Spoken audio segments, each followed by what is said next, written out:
emision mundësohet nga Dentalmed Austria dhe Elixens. Artan Shkreli është arkitekt, urbanist dhe ekspert i trashëgimisë kulturës me një përvojë prej 3 dekadash. Autor i qindra projekteve dhe ish drejtues i institucioneve kyçe të zhvillimit urban dhe një nga zërat më të spikatur për çështjet e trashëgimisë, për çështjet e urbanistikës dhe për identitetin ton historik. Faleminderit që erdhe. Faleminderit juve për ftesën. Nëse po merreni se nuk keni më kështu angazhime publike. Angazhime publike kam, po s'kam angazhime zyrtare, po themi. Me gjëra të ndryshme këtë periudhë, domethënë në bas një shërbimi shumë gjatë dhe shumë impenjativ në struktura të themi të cilat kanë qenë kryesisht të lidhura me territorin, qoftë kuadër të mbrojtjes territorit, qoftë kuadër zhvillimit të territorit. Tani jam duke u marrë me ca çështje të mia personale, po themi, të lëna bazdore në vite që duhen vënë vis. Megjithatë, si aktivitet profesional me gjëra minore më të vogla, por që kanë rëndësi.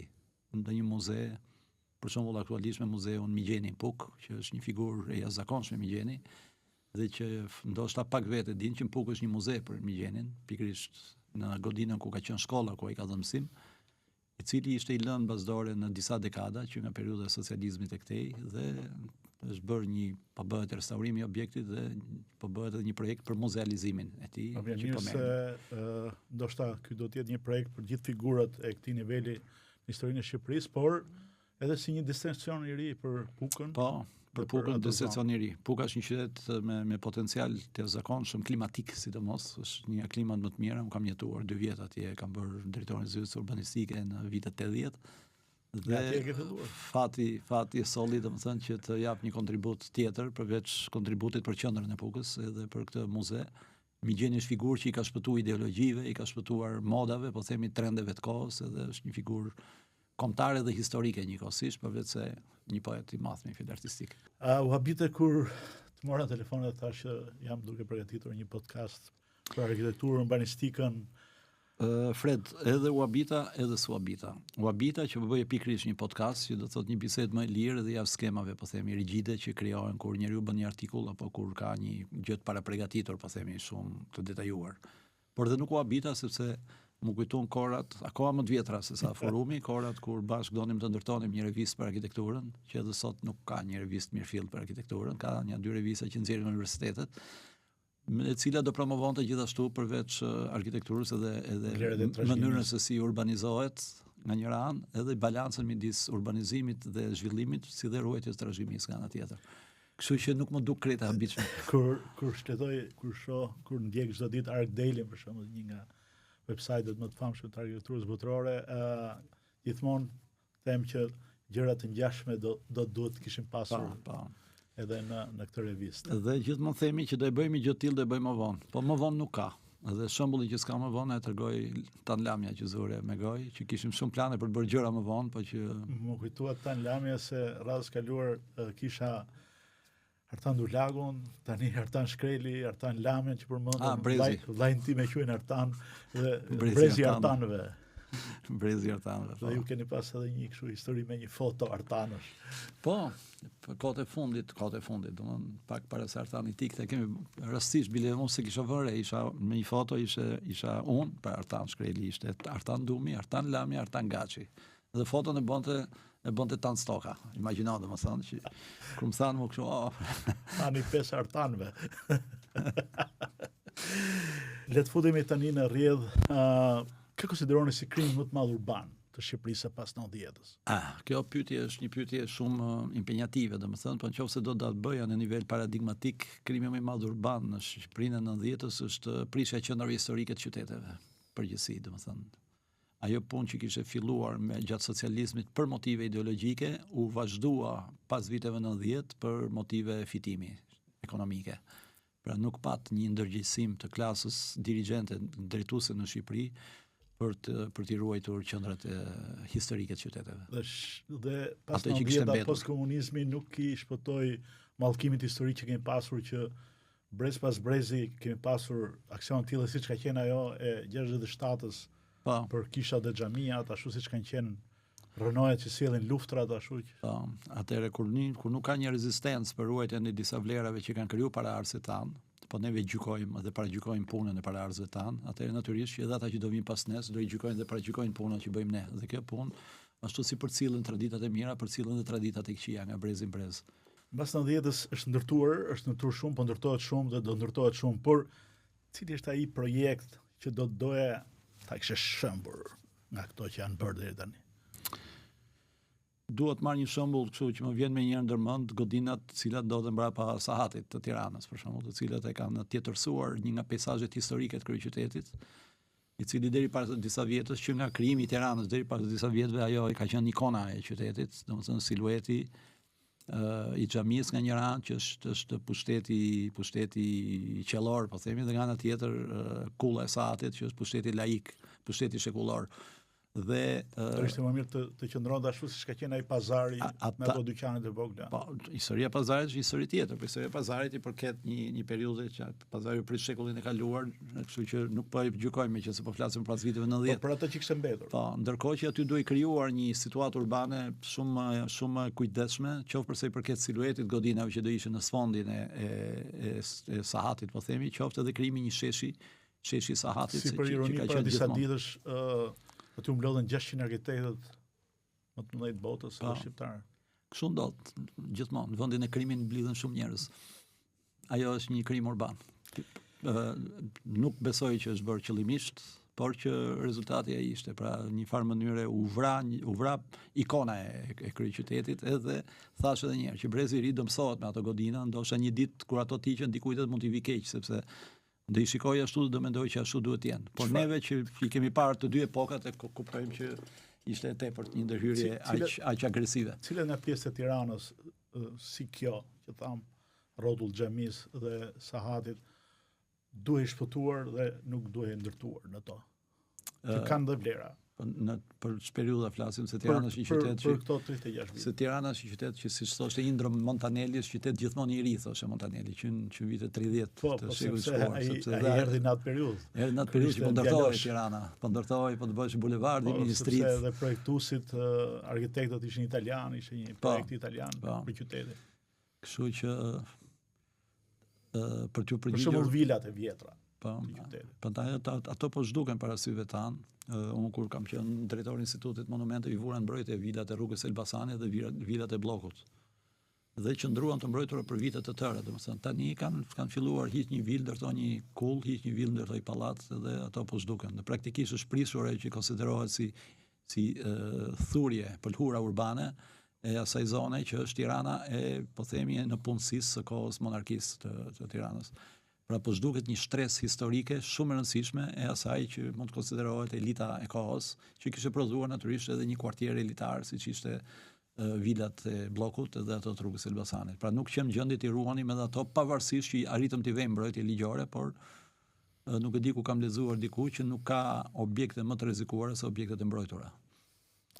Po, sepse duke i mbrojtur ato targetohen. Duke i mbrojtur ato mbeten si ato vajzat e bukura që është gjithë lagja i ka syt ke ato, dhe kur vjen një i fortë i lagjës, pastaj u rrëmben këtyre çunave të mirë, të cilët e respektojnë dhe ruajnë ato rregullat. Dhe shohin me pëshertim. Siç ndodh gjithmonë, ka kohë të fortësh, me sa duket.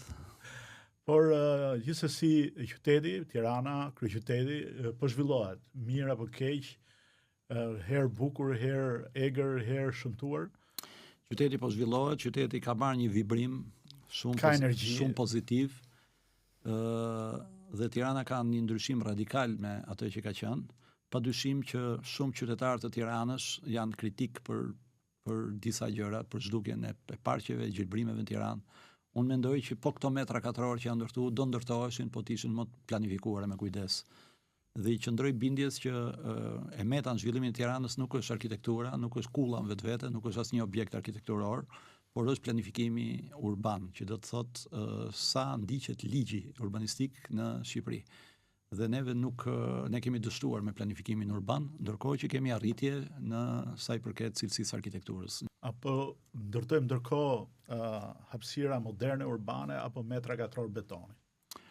Kjo varet, prapë thash edhe një herë, nga niveli i planifikimit urban të qytetit. Domethënë Në qoftë se do të jepja dy shembuj, mund të thoja që janë ka zonat qytetit ku do bëhen godina shumë katëshe ose me intensitet shumë të lartë ndërtimor, të cilat futen në një gjendje të strukturuar dhe ekzistuese, sikur fut një këpucë me luk këpucësh në një këpucë të ngushtë. Pra futet pallati me zor mes pallateve, duke shqetësuar dhe duke dëmtuar jetën e gjithë komunitetit aty. Ndërkohë që ka ndërhyrje tjera, që kryesisht kanë qenë fal përpjekjeve të privatëve, sikurse do jap vetëm 3 shembuj.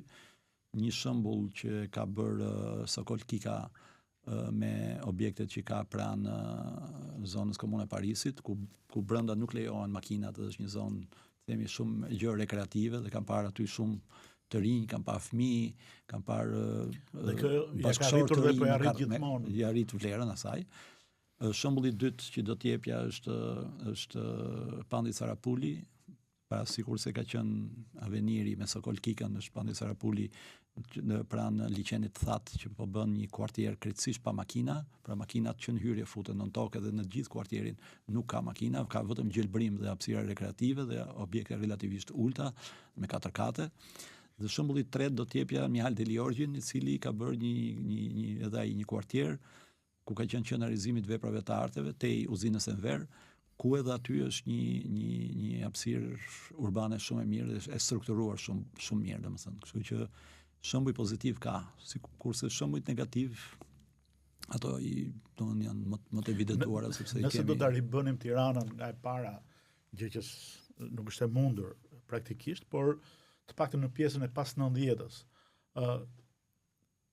a nuk do ishte e udhës një mendim jo profesional nga ana ime, që në shembullin e kryeqyteteve të botës, pjesët moderne të godinave të larta e kështu me radhë kishin një hapësirë të caktuar diku periferi ose atje ku ishte e mundur, ose në vendin e ish-kombinateve, uzinave etj.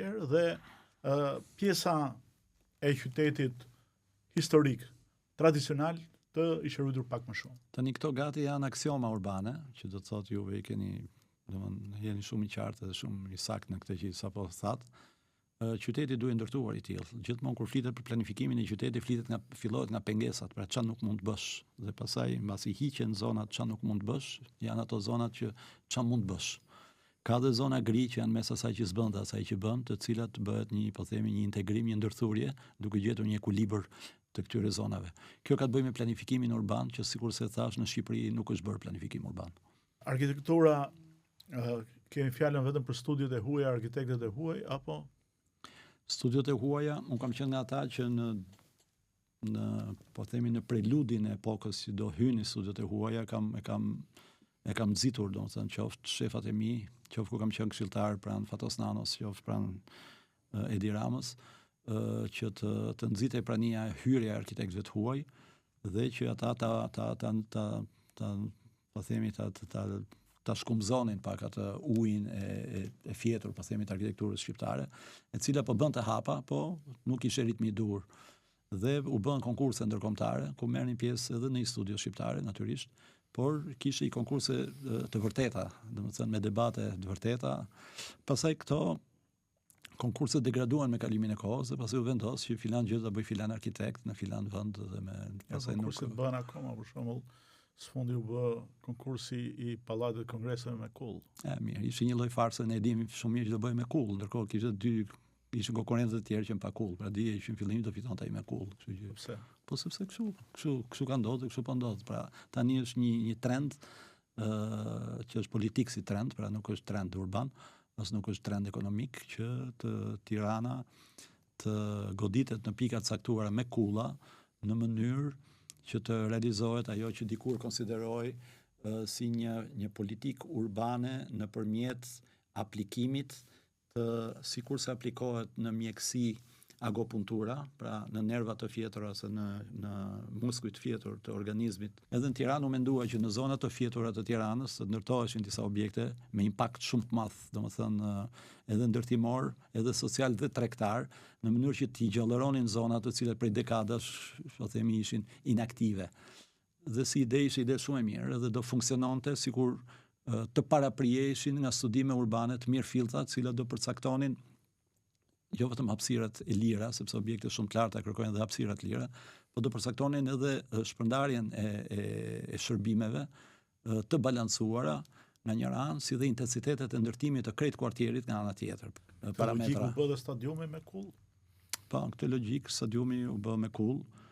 Ndërhyrja e stadiumit, unë kam qenë nga ata që e konsideroja si një ndërhyrje gri, pra ajo pjesë që edhe duhej ndërhyrjes, stadiumi nuk mund të qëndronte në gjendjen që ishte një gjendje skandaloze, po themi, dhe neve kundërshtuam projektin dhe arritëm të paktën të rivendosnim fasadën historike të Gerardo Bozios, e cilën projektin fillestar nuk ishte, po pastaj si rezultat i presionit.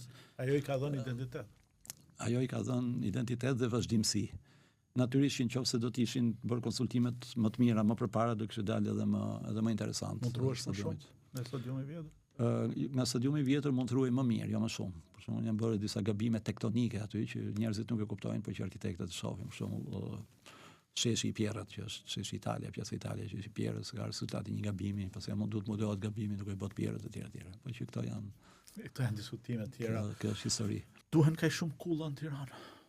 Kjo është një pyetje, këtë pyetje dikur thonin pyetje $100,000, por kjo duhet të jetë pyetje 100 milionçe.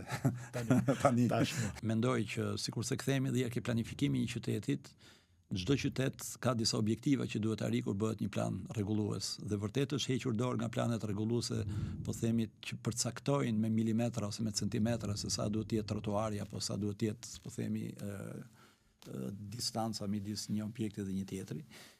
Parametrat nuk ndryshojnë. Pra gjithë botën ka parametra të cilat respektohen dhe janë ligj. Ligji nuk shkelet. Ligji mund të jetë i fortë, po është ligj, pra nuk interpreton dot. Kështu që në këtë pikpamje mendoj që duke mos pasur një objektiv ku shkon qyteti, nuk ka një objektiv dhe sa kulla kërkon ky qytet. Për shembull, shumë qytete në botë nisen nga numri i banorëve. Unë vi nga një realitet dhe nga një eksperiencë në qytetin e Bolonjës, që Bologna ka kohë që planet rregulluese të qytetit janë me 0 metër katror. Pra të bësh një plan rregullues ku ka 0 metër të reja katror. Sepse ata mendojnë që qyteti ka arritur atë kapacitet që infrastruktura ekzistuese e qytetit mund të përballojë me një cilësi të lartë të mënyrës Italia nuk të mënyrës jetesës për Shqipërinë. Duhet të qenë një qytet, një shtet me ndërtime historike mirë vjeçare, 100 vjeçare dhe 300 vjeçare. Po, Italia ishte një shembull shumë i mirë për Shqipërinë në viteve 30, ku ne aplikuam ligjin italian të urbanistikës dhe funksionoi perfekt. Po, sepse na bëri të ishim kryeqyteti i parë në botë me bulevard pa makina. Nëse do kishe fuqi ekzekutive, të jepe një fuqi ekzekutive për të shëmbur një godinë ose një blok për të hapur rrugë një parku në qytet.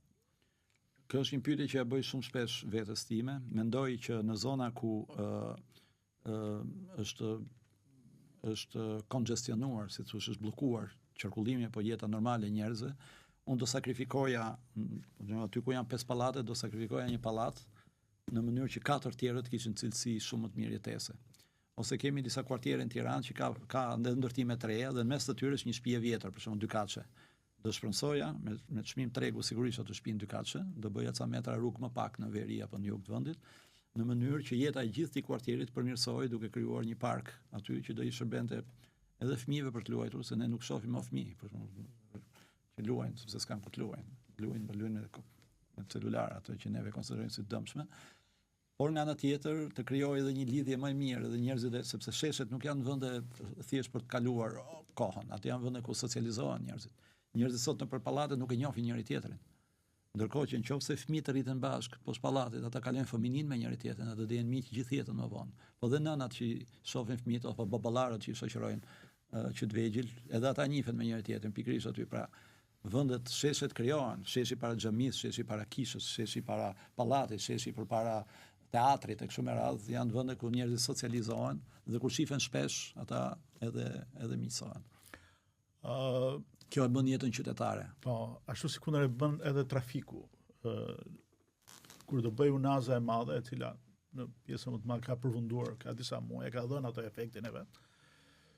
Prapë nuk u zgjidh ndonjë gjë e madhe nga pikpamja e trafikut, ashtu si kundër zgjerohu rruga Tiranë-Durrës, bëu me 4 kursik te 4 andej, prapë po do trafik, po i stres. Problemet e rrugëve. Duket sikur sa më shumë rrugë ndërtohen, aq më shumë trafik ka. Sepse si thuash, kjo është njësoj si të mendosh që të kesh një shishe, të cilën për ta zbrazur shishen duhen, po themi 20 sekonda ose 1 minutë. Dhe ti mendon që shisha duhet të ketë një diametër më të madh që zbrazë më shpesh, ndërkohë që gjithë vënesën në zbrazjen e shishës vën ngryka e shishës. Pra ti mund ta zgjasësh shishën ta bësh diametrin gjithnjë më të madh, por nëse gryka ngelet po ajo, atëherë vështirësia mbetet e njëjtë. E njëjta gjë ndodh me zgjerimin e autostradës, po themi Tiranë-Durrës, e cila është bërë 3+3. Ti mund ta bësh 5+5 edhe ti koha e arritjes në qytet do të jetë absolutisht e njëjta.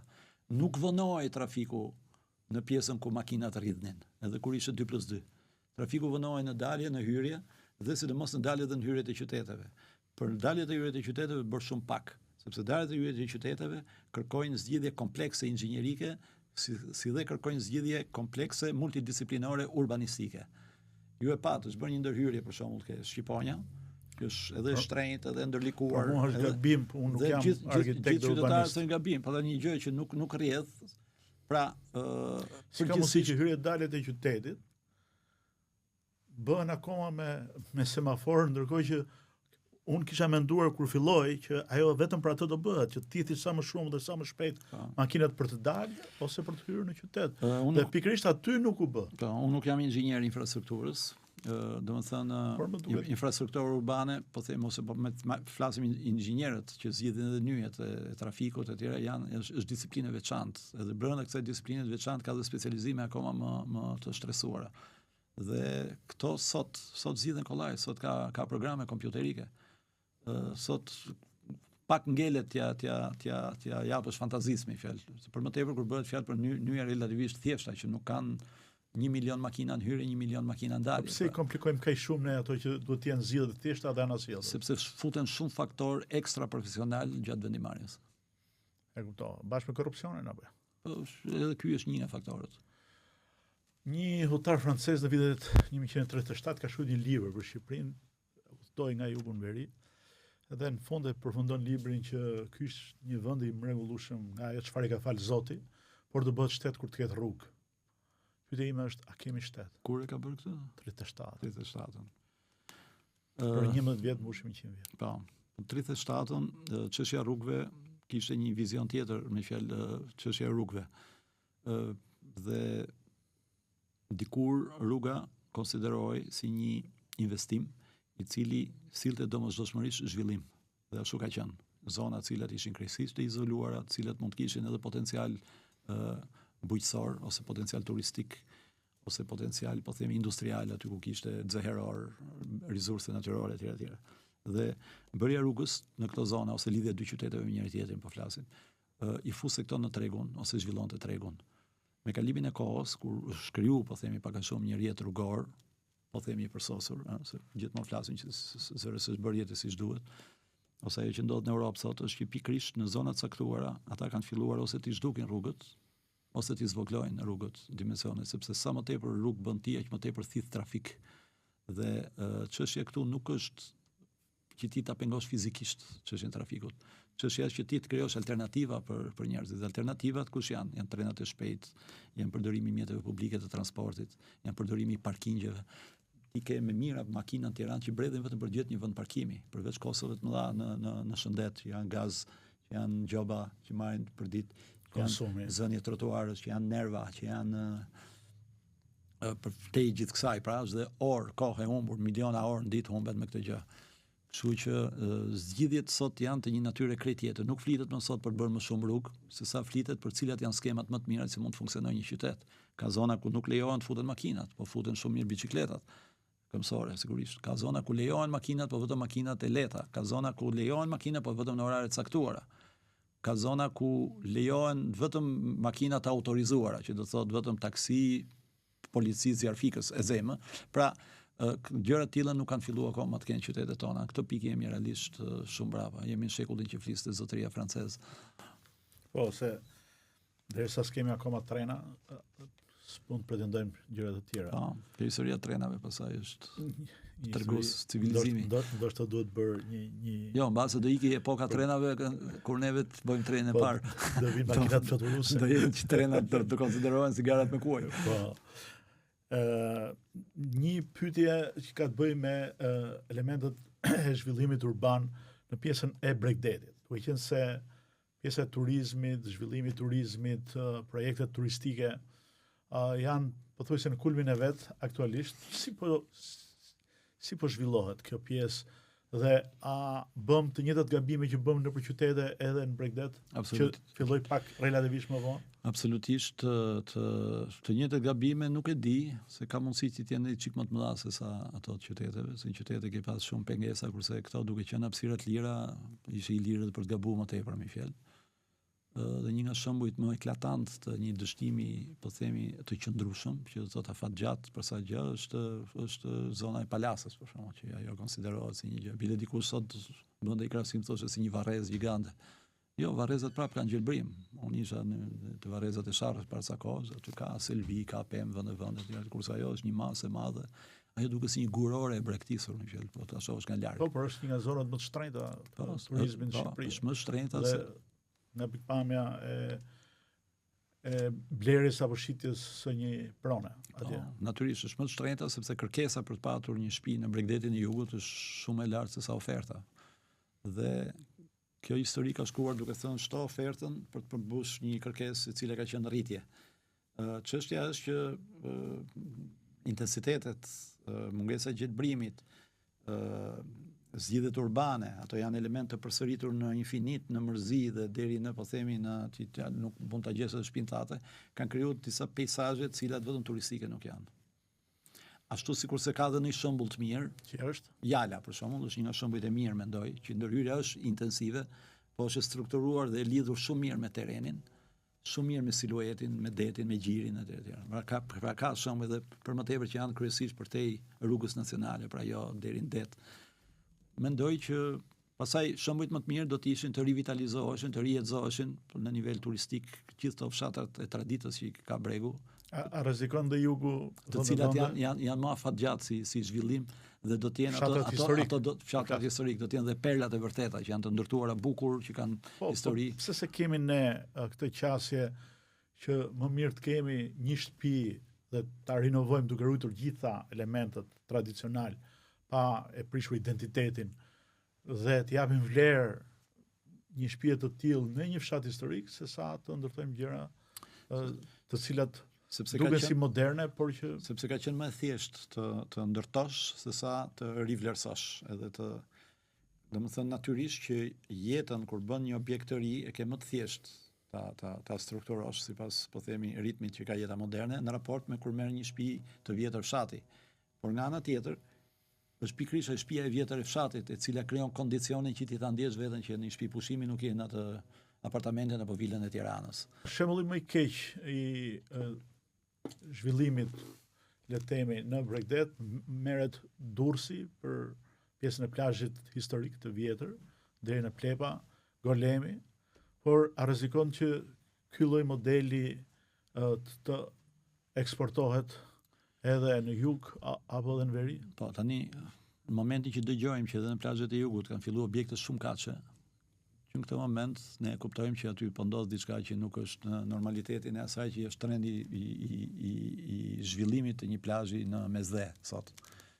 Kemi parasysh, për shembull, po flas për Alicanten në Spanjë. Ata patën bërë vite 70, patën një boom turistik, gjithë gjermanët donin të bënin pushime në Spanjë, donin të rinin deri mëngjes duke kërcyer etj. Pat një kërkesë të jashtëzakonshme për apartamente në Bregdet. Dhe u bën disa gradacela.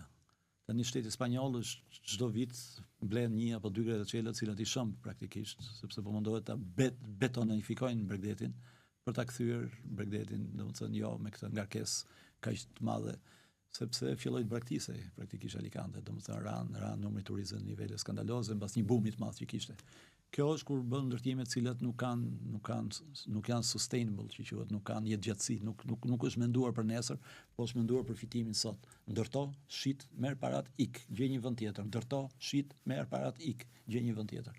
Ju po flisni pak më parë për pjesën e asaj filozofisë së re, rrugë të ngushta, për të demotivuar drejtuesit automjeteve për të udhëtuar. Për shembull, në Vlorë, në lungomare është bërë kjo gjëja. Është ndoshta i vetmi segment i tillë në Shqipëri, dhe sigurisht është rregulluar trafiku edhe për shkak të unazës, rrugës së lumit Vlorës. Në lungomare u mora gjatë, sidomos periudhën e fundit të saj që kishin ngesur punimet.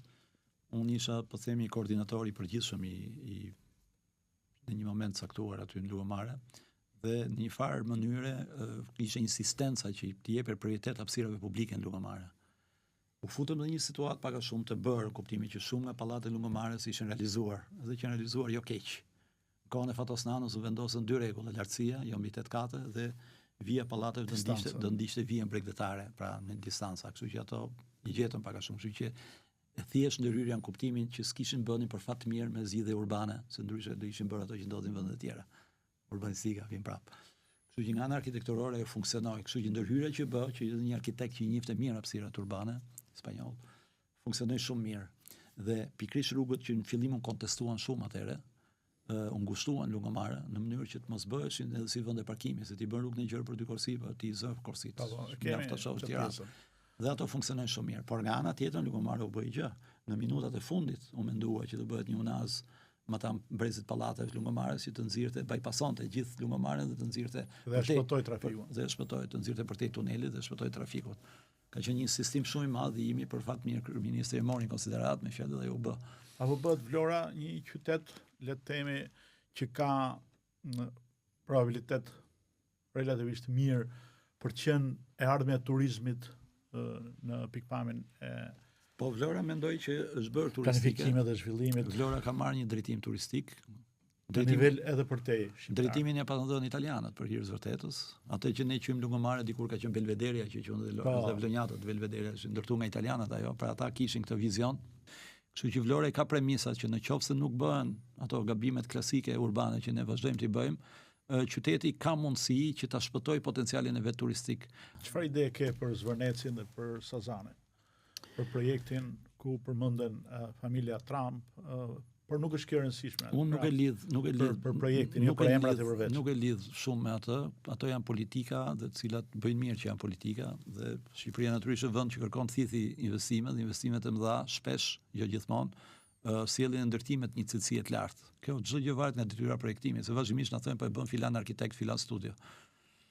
Arkitekti bën atë që, domethënë, arkitekti është, po themi, një farmase, është një kuzhinier, që nëse ti nuk i merr mishin e cilësisë lartë apo zarzavatat e fresa, ingredientet e duhura dhe ingredientet e ne që quhet detyrë projektimi apo terma referencë. Si të jenë termat e referencës do bëj arkitekti. Nëse termat e referencës thonë që një vend që duhet jetojnë 10, do jetojnë 100, ai do bëj vend ku jetojnë 100, aty ku duhet jetojnë 10, pra hyn arkitektura këtu. Këtu prapë hyn planifikimi, ajo që tham. Kështu që megjithatë, përtej kësaj, unë mendoj që Zvërneci nuk duhet ndërtuar. Zvërneci është një zonë e mbrojtur, dhe zonat e mbrojtura janë shumë të qarta, ne kemi aderuar konferencën e Ramsarit. Nuk duhet ndërtuar. Nuk duhet ndërtuar. Ose ndërtime duhet të jenë, ku diun, ndërtime druri, tip peshkatarës, shumë larg. Por jo ky projekti që është aktualisht. Po jo ky asnjë projekt, nuk e paragjykojmë këtë projekt fare. Ndërkohë që Sazani është një situatë tjetër, Sazani mund të turistifikohet dhe duhet turistifikohet. Pra nuk janë 2 situata të ndryshme Sazani me Zvërnecin. Zvërneci duhet lënë ashtu siç është ligatin me zoq, ajo mund të bëhet një vend, mund të bëhet dhe do bëhet. Unë kam shkuar shumë shpesh. Kam dhe foto të mrekullueshme që kam bërë me mikun tim, që mund t'i postoj një moment saktuar, po të postosh tani të fusin për barikada. Po mbaj qendrim. Eksakt. Pra ose kundër. Dhe du të them këtë që Zvërneci duhet lënë siç është. Jo më kot është pallur zonë e mbrojtur, ka pas zonë mbrojtje shumë të lartë, pasi e kanë ulë shkallën e mbrojtjes, por që nuk duhet bërë. Pra as projekti i aeroportit nuk duhet bërë në Vlorë. Ajo do ta çorientoj krejt gjetën e këtyre gjallësave që diskutojmë ne, se shumë afër, të merrësisht afër. Se thonë po ka qenë planifikuar që në Kod Zogun. Kod Zogun nuk ka qenë aeroport. Kod Zogu ka qenë aerodrom. Këta duhet ndahet, çash aeroportit, çash aerodromi. Aerodromi është vetëm një fushë ku mund të ulet në avion. Tani po flasim për aeroport. Ka pas shumë aerodrom, ka pas Korça, Gjirokastra, aerodromet mund të rinë, nuk ka problem. Ashtu sikurse janë dhe këto velidromet apo këto që ulen hidroplanët në për liçene. Edhe që Ministri Gonxha para 2 ditësh bëri një promovimin e një linje për herë të parë që ulën Pogradec. Unë kam punuar vetë me ligjin për hidroplanet, që në për liçenet ketë mundësira disa zona ku mund të ulen. Është një ligj ndërkombëtar, punome të bëm. Por nuk janë aeroporte, nuk janë aeroporte ndërkombëtare, nuk janë aeroporte me avion të rënd, nuk janë aeroporte me intensitet të lartë udhëtimesh, nuk kanë terminale, nuk kanë cargo, nuk kanë, pra, e gjithë kjo është një histori, një aeroport është një qytet, kështu që në Vlorë nuk duhet bërë aty. Po në portin e Durrësit duhet bërë ai projekti ku përflitet që kanë rënë në nivel Ai është një problem teknik, nuk besoj që kjo është një problem, po themi, që ka të bëjë me këtë që po themi ne. Ideja është a duhet hequr porti i Durrësit për të bërë një port qyteti. Kjo ishte pyetja që do vinte. Ideja nuk është e keqe, se porti i Durrësit ka patur një ndotje shumë të madhe, ndotje cilën e merrte qyteti, dhe mendoj gjithmonë që duhet larguar pjesa e rëndë e portit, pra pjesa Pra të bëj Durrësi me 2 porte. Po, patjetër, ky mund të ngele një port më i vogël, kryesisht për qëllime turistike, po turizëm Dhe peshkimin. Peshkimi, po edhe për transport udhëtarësh, që s'është turizëm mirëfill, po është port transporti. Dhe anije të tonazhit madh të zhvendosësh. Mund të ishin anije tonazhit madh për udhëtar, me fjalë, kurse anijet e tonazhit madh për mallra rifugjo, cimento, hekur, gjithë këto me radhë duheshin bërë. Por i qëndroi fort idesë që duhet ndërtuar porti ku do shkojnë ato, pastaj duhet bërë zmaltimi, heqja e këtij porti. Ta bëjmë pak më kështu Më fani. Okej. Kush është prona, godina, objekti i vjetër apo i ri në Shqipëri nga syri yt, më seksi është fjalë kështu, po më i bukur, më që ti e shef dhe thua, sa do i vogël që tjetë. Jo, po flas edhe për një objekt lart, për shembull, që nuk ka janë bërë disa objekte seksi. Në Shqipëri, një nga të cilët për shembull është ajo që quhet Kulla Evergreen, që është një godinë gjitur me gjykatën e lartë në Tiranë. Kjo rruga dëshmorët e Katër Shkurtit, ose quhet kështu rruga akoma, se rrugët sikurse po flisim shpar bashkë këtu ndrojnë një herë në 2 javë. Përballë kishës ortodokse? Përballë kishës ortodokse. Është një objekt shumë i bukur, shumë elegant. Me gjykatën e lartë. Ngjitur me muzeun me shtëpinë me gjethe. Shtëpia me gjethe. Shtëpia me gjethe. Një objekt prap interesant që edhe ai ka një farë masiviteti, është objekti i Kuçinelës, më duket që është bërë në krah të Katedrales Katolike. Mbrapa Hotel Dajti, si më thënë Buzlanës, një objekt i bardhë. Pra ka objekte të mira, ezopike. Po, të mira që rinë mirë, që kanë dhe distancën e dur, që janë strukturuar, që kanë një shkallë që janë mban rruga përballë, si janë rrugë gjëra. Pra nuk janë të futura me luk pucësh nëpër lagje, apo që të godasin në mënyrë të shëmtuar një kuartier që mund të jetë cilësore, ku të thotë, këto janë objekte të mira cilësore që janë. Të presim, shohim si do të jenë kullat ke bulevardi i ri i Tiranës, ai më tan stacioni i trenit. Se është një vend shumë interesant për të zhvilluar objektet me kulla, dhe për mua i duhet zhvilluar. Sepse ka dhe hapësira. Ka dhe hapësira. Po, kështu që shpresoj të jenë bukura ato kulla që po ndërtohen aty. Nëse do ishe një i ri në Tiranë sot që do zgjidhje banesën e parë për të blerë dhe do i kisha mundësi, ku do blije? Unë do blija, atëherë 2 gjëra janë. Në qoftë se do jetoja në qytet, sepse kjo është me shije, do jetosh jashtë apo brenda qytetit. Në qoftë se do jetoja në qytet, do blija në 4 këndshin, po them unë, nga filologjiku deri te po themi deri te kadastra ku është sot, dhe nga fundi i zonës bllokut deri ke ura rrugës Elbasanit, në këtë 4 këndësh. Pra në këtë pjesën jugore, le të themi. Në pjesën juglindore, të qytetit. Ku është rruga Elbasanit, ku është rruga mbrapa piramidës, ku është bulevardi i madh, ku është sistemi hipodamik, pra kuadratik i zonës bllokut, për shkuar ke Garda Republikës, universiteti aty, zona rrotull stadiumit, dhe thash edhe një herë, pastaj gjithë kjo pjesa libri universitare deri ke Garda e kudion. Po, ajo është një zonë që po shkon se është ajri, po, gjithmonë është ajri më i mirë aty, dhe intensiteti ndërtimeve, po, aty prap ka ngelur edhe në një park, ka ngelur, aty janë godinat qeveritare që kanë një lloj distance nga njëra tjetra. Nuk është ndërtuar lart shumë, ka objekte publike, ka dhe shumë facilitete, janë shkolla, gjimnaze, liceu, domethënë ambasada, pra është një. Po jashtë Tiranës, ku do jetoje? Po nëpër kodrat e Tiranës. Kodrat e Tiranës ka një peizazh i jashtëzakonshëm, edhe prap në këtë lloj zone, domethënë pjesa, po themi, si për kopshtin botanik, kopshtin zoologjik. Po, pjesa liçenetat. Ajo, jo, edhe nga krau tjetër, nga Lundra, këto që janë zona shumë bukura, të jashtëzakonshme.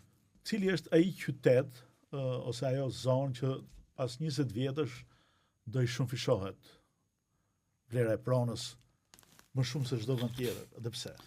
Tani kjo është një pyetje që mund t'ja bësh një fallxori them unë, sepse në Tiranë Jo, duhet Tiranë qenë njëri që e njeh projektet dhe njeh dhe perspektivat. Po unë mendoj që ky ritëm ndërtimi që ka patur Tirana deri tani nuk mund të vazhdojë. Domethënë asgjë nuk mund të vazhdojë deri në infinit, sepse e zaurohen në një moment stoku njerëzor që ka nevojë për objekte të tilla. Dhe unë nuk i besoj këto teoritë të konspiracionit që në Tiranë do vinë të jetojnë indianë apo izraelitë apo ku diun ukrainas me fjalë. Tirana natyrisht është një sistem simbiotik qytetit, Shqipëria, domethënë jep po dhe merr, edhe do japi do marrë më shumë në të ardhmen. Po jo aq e tillë sa të mendosh që ndërtohet për të tjerët, kështu që menduar që ndërtohet për ne do e zarohet në një moment kjo lëvizshmëria e madhe e shqiptarëve, plus edhe fshatrat ti e di janë boshatisur krejtësisht tani, kështu që nuk është më ajo priri nga fshatri deri qytetit, ka rënë kjo e para. E dyta, gjatë këtyre viteve është e zauruar një pjesë e rëndësishme e popullatës i ka marrë jeton në shtëpia relativisht cilësore. Pra, do ketë lëvizje brenda qyteteve, nga zona periferike të shkosh në zonë gjysmë periferike dhe i gjysmë i periferisë do të jetojë të afrohet më tepër drejt qendrës. Mendoj që zona për cilën folëm ne do të jetë zona që do zhvillohet edhe që do të ruaj vlerën imobiliare. Pra pjesa e Tiranës, kryesisht pjesa e Tiranës juglindore. Po fshatrat e braktisur do kenë një vlerë në të ardhmen? Po, besoj që po, absolutisht. Nuk ka filluar akoma epoka e riokupimit të fshatrave. Pikërisht pra, sepse mendoj që kjo mund të jetë faza e re, destinacioni apo stacioni i ri i real estate-it. Po, por për ata gjuetarët e do filloj. Domethënë kush është një hap para tjerëve do filloj të blej grupe shtëpiash në fshat, mundësisht fshatra historik, jo fshatra nga këto që kanë një vlerë. Jo këto që janë bërë vite 70-80, arkitekturore. Dhe që i blen 4-5 shtëpi që janë si grup ose që janë si rrugicë, si lagje, si. Po, dhe ato mund të jenë me çatitrën, mund të jetë se ka plot tilla që mund t'i blej me çmime të favorshme dhe të bëj rikonstruksione in stile që thonë italianët. Pra ti i bën moderne, po nuk i bën me arkitekturë moderne. Domethënë ti kap elementet po themi për sa mund të jetë një lloj tradite, çdo fshat ka dhe traditat e veta dhe i modernizon duke ruajtur një frym, duke ndjerë që je në një fshat, po them. Gjëra të tilla do ecin shumë. Për shembull, shumë interesante është lugina e Zhlimës në zonën e Baldushut. Aty është jashtëzakonshme deri në fund, deri në vrap me fjalë ku ka qenë zonë ku romakët bënin vilat romake në zonë kanë qenë në Tiranë. Prandaj është gjetur edhe thesari i vrapit në vitin 100. Pikërisht. Është një nga thesaret më të rralla që ruhet pjesë kryesore në Muzeun Metropolitan të New Yorkut. Pikërisht. Që e mori. Mendoj që ajo ka jo rësisht, ka dhe klim të mirë, është e butë edhe si topografi, kultivohen mirë edhe këto bimët frutore. Domethënë ato janë zonat e ekspansionit elitar nesër në Tiranë. Çmimet do rriten, do bien. Si. Po çmimet tani do kalojmë në një fazë stabilizimi të çmimesh. Do ketë një ngopje të tregut apo? Tregu është ngopur që tani, por ka pasur një stok paraje shumë të madh, me fjalë, e cila gjeneronte një energji se paraja energjizon çdo gjë, që ujin përpjet që themi ne, dhe paraja ka çu betonin përpjet këtë rast që dhe sapo kjo lloj energjie të optimizohet, se nuk po them të ezaurohet. Ose rrugën për det, për thoshin plejta. Eksakt. Kështu që çmimet do stabilizohen, them unë. Nuk besoj që do ketë këto rënjet që mendohet, do shiten gjonat për gjysmë etj, po do stabilizohen. Ka një risk që një pjesë ndoshta e këtyre objekteve shumë të larta të ngelen të pambaruara. Ky risk ekziston. Sepse të përfundosh një objekt shumë të lartë është një gjë e paimagjinueshme. Neve nuk jemi mësuar me objektet e larta, prandaj kujtojmë që një objekt 10 kaçë ose të bësh 2 objekte 5 kaçë ose një objekt 40 kaçë si të bësh 4 objekte 10 kaçë, po nuk është ashtu. Nuk është kjo aritmetika. Rritja e problematikave nuk është rritje aritmetike, është rritje gjeometrike, pra është me herës, nuk është me 2+2. Pra ata që janë ekspertë dinë që çdo 20 kate 2 fishohen, 3 fishohen, 5 fishohen. Eksakt, çdo gjë është ndryshe. Domethënë duke filluar që nga pompat e tjera, mirëmbajtja. Ky është motivi që në Amerikë pas 50-60 vjetëve i shëmin gratë-çelat, sepse mirëmbajtja atyre ka i kosto më të madh se rindërtimi. Ne nuk i kemi hyrë kësaj historie sepse edhe nuk kemi qef të mësojmë nga gabimet e tjerëve. Si kemi edhe vend korporativ, se përgjithsisht tani historia kush është korporative. Po, e para dhe e dyta duhet të ketë një përshfunim shumë të fortë komunitetit, pastaj për të mbajtur dhe mirëmbajtur ato.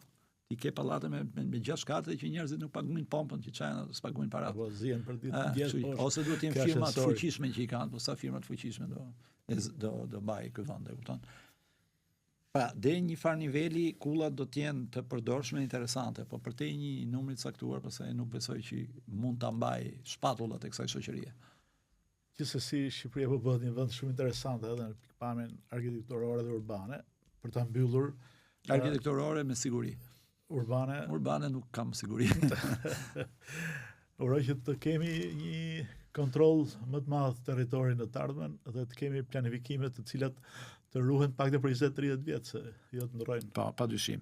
Edhe për të mos e mbyllur me tone pesimiste, do të thënë neve jemi njerëzit të cilët në një farë mënyre mundohemi të shikojmë gjërat që nuk funksionojnë, që të rregullojmë në të ardhmen. Përgjithsisht dhe gjëra të tilla ka plot dhe ardhmja rezervon shumë rregullime që do bëhen në raport me gjërat që janë bërë deri sot. Kështu që jemi optimist. Po, optimizmi s'na ka munguar historikisht. Faleminderit. Faleminderit. Faleminderit juve. Faleminderit dhe ju, mirupafshim.